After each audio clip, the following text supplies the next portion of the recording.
activists. Assalamu alaikum wa rahmatullahi wa barakatuh, and welcome to the show.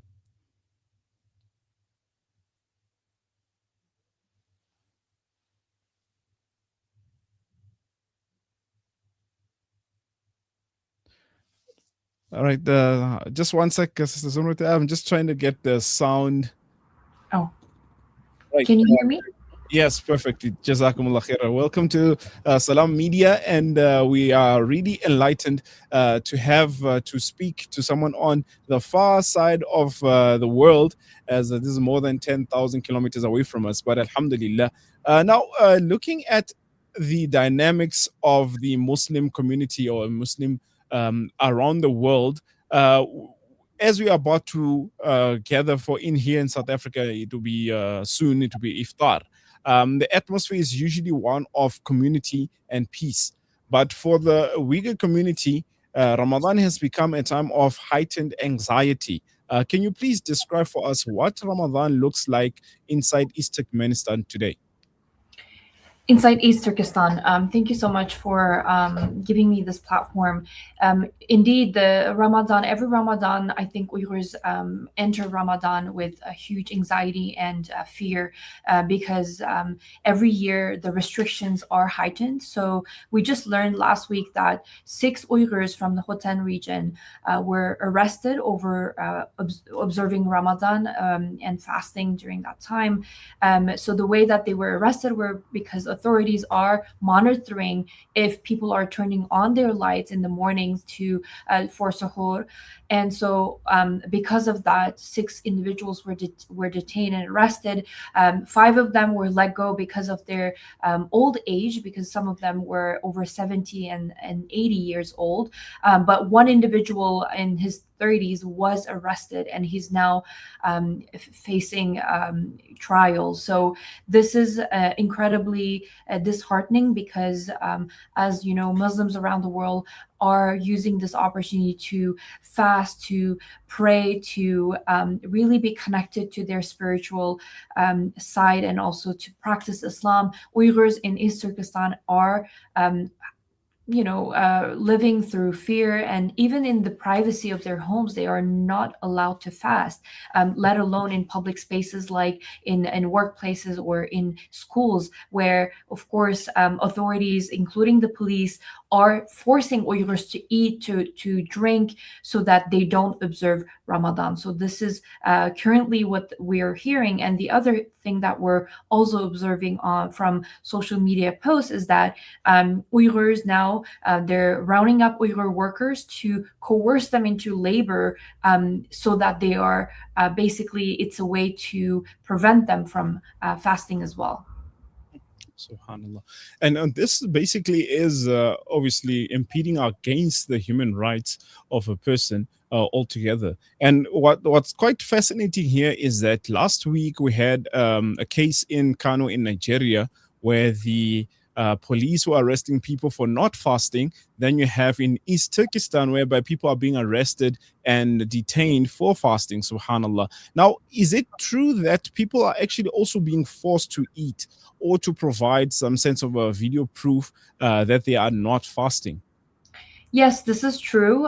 We've seen over the years how local authorities, like I said, that can be enforced by the police officers, but it can also be enforced by informal networks. So, for example, if you are in a workplace, Uyghur workers are not allowed to be fasting. So the way that it is enforced is through colleagues, through superiors. So if they notice that you're not eating throughout the day, you're not drinking, they will report to the superior, or the superior will report to the police. So this is also, beyond the formal system of surveillance, is beyond law enforcement officials. It's also through informal settings, for example, through colleagues and even neighbors in some occasions. So it is true. And what we've seen as well is that Uyghurs are sometimes proactively trying to prove that they're not fasting. So in the past, when freedom of religion was,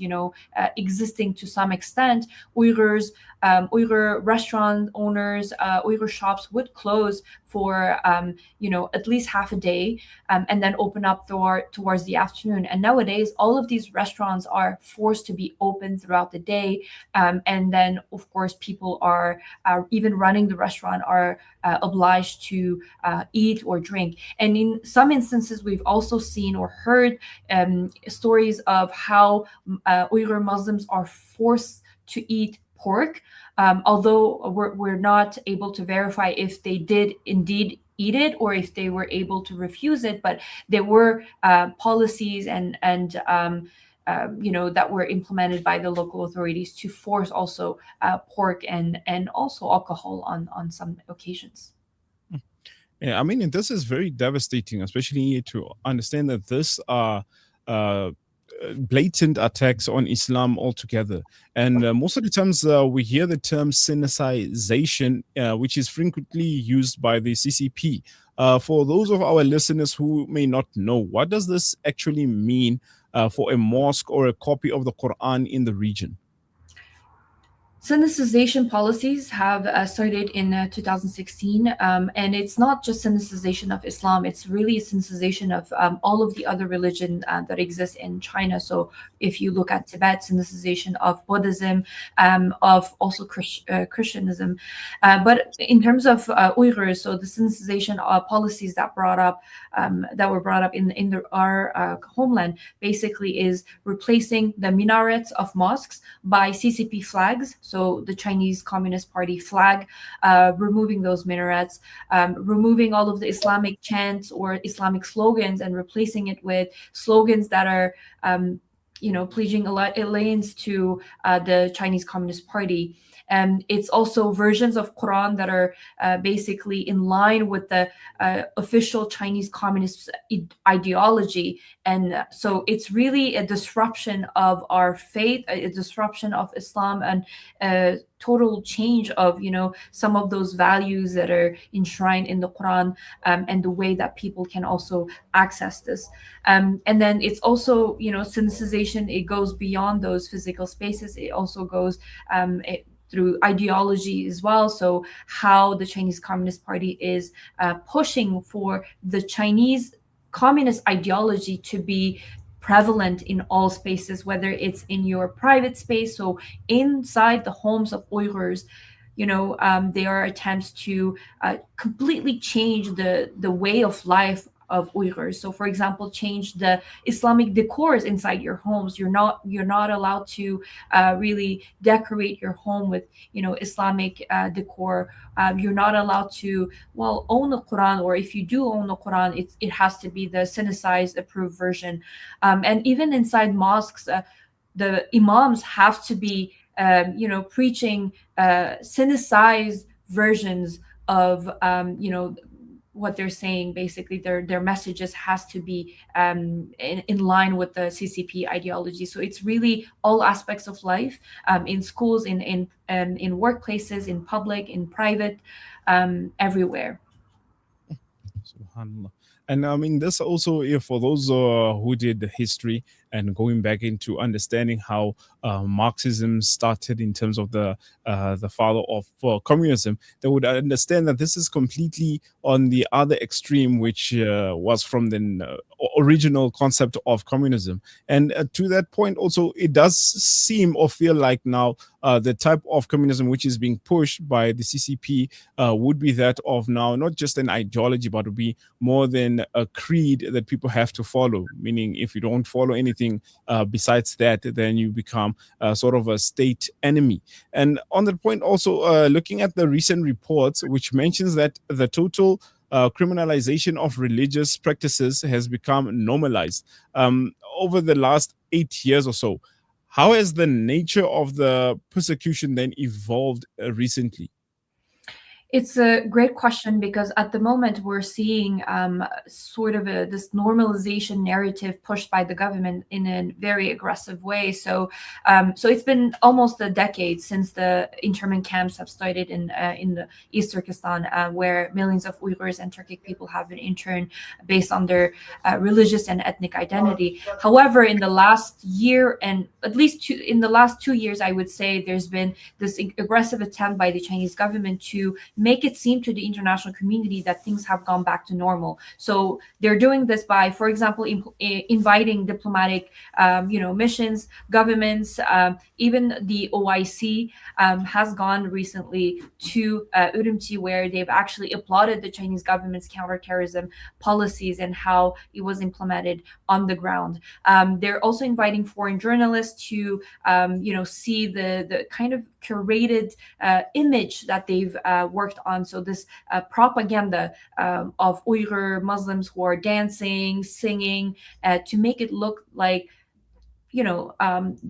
life has gone back to normal after years of repression. But this is not the case. This is just propaganda for propaganda purposes. And we do, as I said just last week, we've documented 6 Uyghurs who were arrested for this. And of course, there are increased monitoring and increased surveillance in all around East Turkestan. So we do think that, we're seeing that the restrictions or the repression has not slowed or lifted. This is continuing, but it's taking different formats. So, for example, we used to have surveillance checkpoints that are no longer necessary because all of that monitoring is happening through the screening of smartphones that police officers are doing on a daily basis as well, to be able to detect any kind of suspicious behavior. When I say suspicious, these are, usual, normal behaviors, normal practices, specifically related to Islam and others. SubhanAllah, that's very devastating, especially in this beautiful and Mubarak month of Ramadan, where we're supposed to be spending this beautiful month with tranquility and peace. However, Sister Zumretay, we'll take a quick break, inshallah, and when we return, inshallah, we'll go more deeper into the discussion, inshallah. Thank you.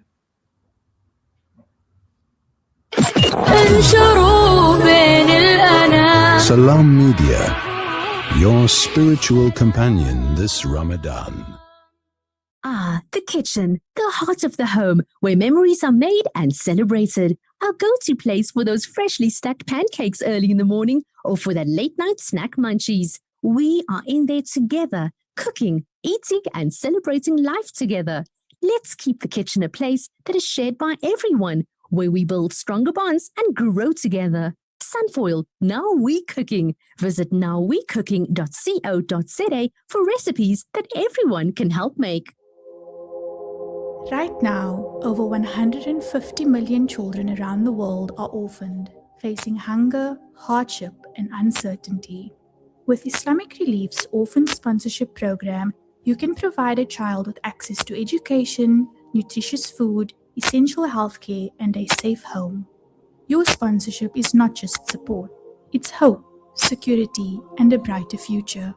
Be the reason an orphan child smiles again. Sponsor an orphan today with Islamic Relief. Freedom Stationery supply Marlin and Marlin Kids pens to me and my school friends.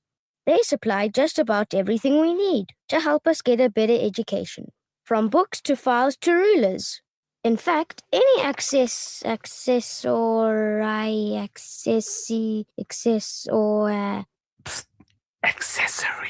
any accessory we need. Freedom Stationery.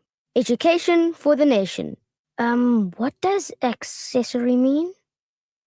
Discover the Africa of your dreams and surround yourself with her spectacular beauty. Relax beneath her serene sunsets and explore wildlife at its natural best. It's where the pride of Africa comes together. The Kwantu Private Game Reserve. Get to know the Big Five or cruise on an elephant safari game drive. Interact with lion and tiger cubs and enjoy world-class halal cuisine while we pamper you during your 5-star stay. Indulge in the true African experience. For reservations, call now on 042-203-1400 or visit kwantu.co.za.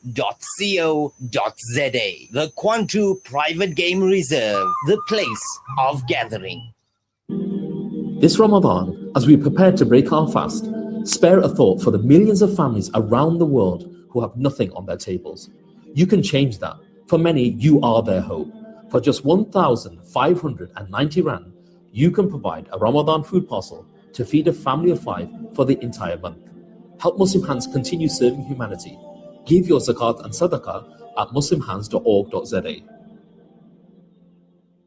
Valley's Motor Spares. We supply motor spares and accessories for all makes and models of motor cars, LDVs, bakkies, trucks, and earth-moving equipment. We deliver on time, every time. Please contact us via WhatsApp on 014-592-0925 or call 014-592-0925 or visit 28 Zenderling Street, Rustenburg. Remember the name, Valley's Motor Spares. You are listening to Salam Media live from our headquarters in South Africa. This is Salam Media, keeping you company this Ramadan.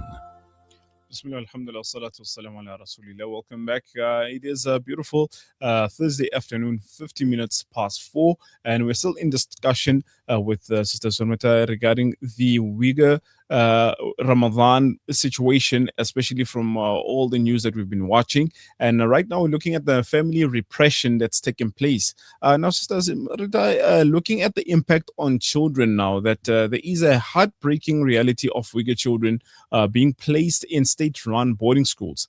During a month like Ramadan, which is normally centered around family, what is the psychological toll of this force of separation to the child?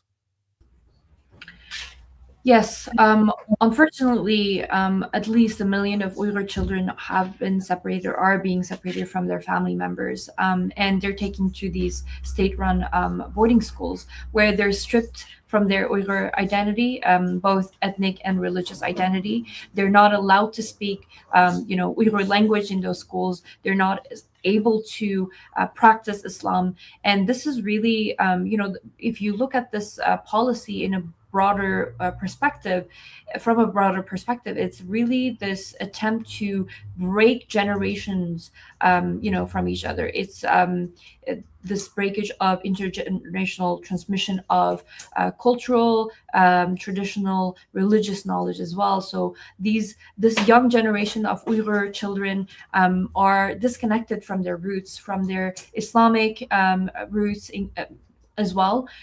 So this is really what's happening right now in East Turkestan, and this is an intentional policy of the government.